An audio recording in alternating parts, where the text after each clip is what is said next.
Hi there, it's Amy from Cakes with Faces, and today is all about new things that have opened up in Tokyo in 2020 and 2021. Now, there's been quite a lot of talk about all the things that have closed down in Japan over the last year or so. Several arcades in Akihabara, the robot restaurant, although at the moment we're not quite sure if the closure is temporary or permanent. Genki Sushi, that one was a lot of people's favourite, although it's not the only touchscreen conveyor belt sushi restaurant. There's lots of others. I made a video about them a while ago. And one of my favourite shops in Harajuku, AC/DC Rag, has gone down from 5 shops along Takeshita Street down to just 1. I think it could be an indicator of which places are frequented by locals and which places only get enough business when foreign tourists are there. And while it is sad that all these places have closed down, lots of things have opened up as well. And I think it's more positive to focus on that and all the things we've got to look forward to when we get back to Japan, whenever that may be. I'll just mention my Japan travel guidebook. When I was writing it, I was really careful to make sure the details wouldn't go out of date too quickly. But if you've got the book, there is a link inside it to a secret webpage with any details about things that have been updated since the book came out, so you can check it before your trip. And if you'd like a copy of my book, you can get it from cakeswithfaces.co.uk or Cakes with Faces on Etsy. The link's in the description. And there's new Japan videos on my channel every other Thursday if you want to subscribe. Now, on to what's new in Tokyo. First is Shibuya Parko, which is a department store that was refurbished right at the end of 2019. Now, there's lots of department stores all around Japan, and on the whole, they're not really my sort of thing, but this one looks pretty interesting. It's quite common for department stores to have a food floor on the basement level, and this one looks a bit more interesting than most. It's called Chaos Kitchen, and it's themed like retro Japanese alleyways, but with a cyberpunk theme. So it's got all neon signs, and it's got some quite unusual bars and restaurants. There's a restaurant serving ice cream parfaits with insects in, a bar that's staffed by drag queens, and a vegan izakaya that has vegan gyoza and karaage, that's fried chicken or fake chicken, which is quite a rare find in Japan. One floor of the department store has anime and gaming themed shops, including Japan's first Nintendo store, which seems strange they didn't have one before. It's also got a Capcom store, a futuristic looking Pokemon Center, and a Shonen Jump shop. There's also an art gallery and museum that have pop-up exhibitions about anime and various popular and cute characters. When it opened, they had an exhibition about Akira. And like many department stores, there's a roof garden. I don't think the view's quite as good as at Shibuya Sky, but it's free to go and have a look. And of course, there's all the other shops, including an angelic pretty Lolita shop. It does seem like there's quite a lot that's new in Shibuya over the last couple of years. There's been Shibuya Scramble Square, which is a skyscraper with Shibuya Sky at the top, which is a new observation deck. That one's definitely on my to-do list. And Shibuya Stream, which is another complex with shops and restaurants. The men's version of Shibuya 109 shopping mall was refurbished in 2018. That's now called Magnet, and it's one of the best places to get a view of the famous Scramble Crossing. It might be free to go up and have a look now. To start off with, there was an admission fee, but I've seen in a few places they got rid of it. It's also a place to get some really unique photos of yourself and the Scramble Crossing. There's a camera mounted really high up that looks down at you and the crossing. So for 1,000 yen, you can take as many photos as you want for 100 seconds. I think you get some really unique shots. And the final new thing that's new in Shibuya is Miyashita Park, which is a long rooftop park that goes from Shibuya a good amount of the way towards Harajuku. And underneath the park, there's a shopping mall. There's a lot of shops in Shibuya, possibly too many. But of course, the only shop we care about at Miyashita Park is the Kit Kat store, the Kit Kat Chocolaterie. There are several of these around Japan, but this one's special because it has workshops where you can make your own Kit Kat. You pour in the melted chocolate, put in the wafers, and add toppings. So if you haven't been to Shibuya for a few years, there's lots of new stuff. Next, Teamlab Planets has been extended. Now, Teamlab Borderless is the permanent digital art museum in Tokyo. It has kind of rooms with really immersive installations with projection mapping, lights and music. I enjoyed it so much. There's a video on my channel.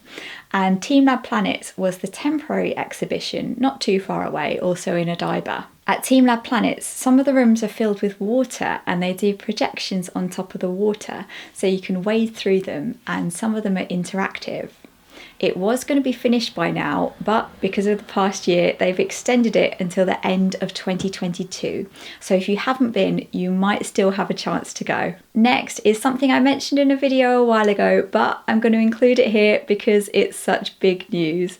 The world's biggest Gachapon store has opened in Tokyo. It's got 3,000 Gachapon machines all in one shop. I can't wait to go. It's in Sunshine City Shopping Mall in Ikebukuro. Bandai Namco have actually been opening quite a lot of these stores all around Japan, all with nothing but Gachapon machines, and the biggest one is right there in Ikebukuro. Following on from that, a new games arcade opened in 2020 with the most crane games in the world. It's got nothing but UFO catchers, which are the machines where you try, or in my case fail, to pick out a prize. They've got things like plushies, figures, cute merch or sweets. It's the Futsu Kururu branch of Taito Station. It's not actually in central Tokyo. If you want to go there, it's a half-hour train ride from Shinjuku. Next, Gundam Factory Yokohama opened at the end of 2020 and it's going to be there until the end of March 2022. There's a life-size Gundam, 18 meters tall, and it moves. When you see them in real life, these really are huge. There's also an exhibition with VR so you can see what it's like driving a Gundam. There's a theme cafe and of course a merch shop. Yokohama is quite easy to get to from Tokyo, so you could go there in an afternoon or as a day trip. Next, Fuji-Q Highland is a theme park near Mount Fuji. It's got some really big rides and they're building a new observation deck on one of their roller coasters for a view of Fujisan. It's 55 meters tall. It's opening in summer 2021. It's actually the same view of Fuji that you get when you're on the ride, but you get a bit more time to enjoy it. There's also the Fujiyama Walk, where you wear a harness and walk around underneath the observation deck without any rails to hold on to. It looks absolutely terrifying. There's also going to be a tube slide. There aren't any previews of that, so I don't know if it's going to go from the observation deck all the way to the ground. I don't know, we'll have to wait and see. If that sounds like your sort of thing, Fuji-Q Highland is about an hour and 40 minutes from Tokyo on the coach, so you can go as a day trip, or if you're staying near Mount Fuji, it's in the Lake Kawaguchiko area. Going back to Teamlab, the creators of the Digital Art Museum, they've made a bathhouse in Tokyo called Teamlab Reconnect. It is temporary, it's only on until August 2021, so it is unlikely we'll get to go, but it does sound interesting. Just like Teamlab Borderless, it's got displays of projection mapping, lights and music that are always changing, but you're in a kind of spa. So you wear a swimsuit and you go into rooms of different temperatures, you have cold showers, go into saunas, and there's places where you can rest and enjoy the displays.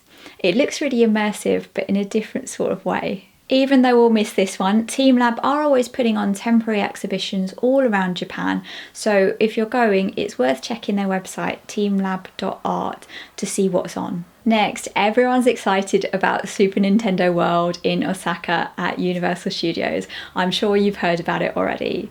But there is also going to be a Nintendo Museum in Kyoto opening in 2024. It's going to be in Nintendo's old factory, which is in Uji, which is just south of Kyoto.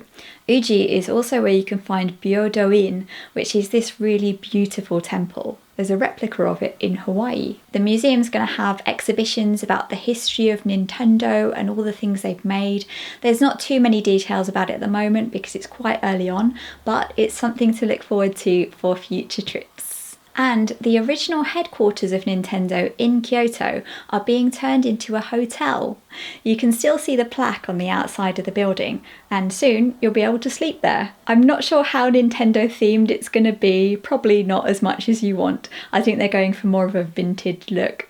It's opening in 2021. Next, some new areas have opened up at Tokyo Disneyland, and Tokyo Disney's always been known for the attention to detail in the theming. There's Beast's Castle, which looks beautiful, with a dark ride inside where you sit in a giant teacup. There's a new Baymax ride, which looks a bit like a teacups ride. You go around with Baymax, zooming around at random. And there's a new popcorn shop. It's always fun trying all the different flavours of popcorn at Tokyo Disney. And look at these cute popcorn buckets. There's a special Beauty and the Beast one with stained glass windows. Next, in theme park news, there's a new Godzilla ride. It's at Seibu-en theme park, which I don't think is on most tourist radar. It's in Tokorozawa, which is just outside Tokyo. It's an indoor dark ride. The full official name is Godzilla the Ride Great Kaiju Decisive Dominance Battle. And there's a Godzilla zip line which opened last year. It's on Awaji Island, which is between Osaka and Shikoku. It's in an outdoor anime theme park. There's a giant Godzilla head and you zip line straight into its mouth. If you want to go, the theme park's called Nijigen no Mori, and it's also got this Naruto version of Mount Rushmore. And also related to that, but in manhole cover news, as we know, Japan is known for its decorative manhole covers. 2 Godzilla manhole covers have been installed in Tokyo in May 2021. They're in Shinjuku, near the giant Godzilla head and Godzilla Road in Kabukicho, so you can visit them on your Godzilla pilgrimage. And finally, there's going to be a Studio Ghibli theme park opening in 2022, just outside Nagoya. It'll have a Totoro forest, buildings from the Ghibli films, a witch's valley and a Mononoke village. It will have rides, but not big roller coasters. It looks like it's going to be quite a natural park. They're going to keep all the existing trees on site, which I think suits the Ghibli style. So there's lots of new stuff in Tokyo and lots coming up all around Japan. It's all there just waiting for us. Tell me in the comments what you're most excited about, and I'll see you not next week, but the week after on Thursday. Bye bye.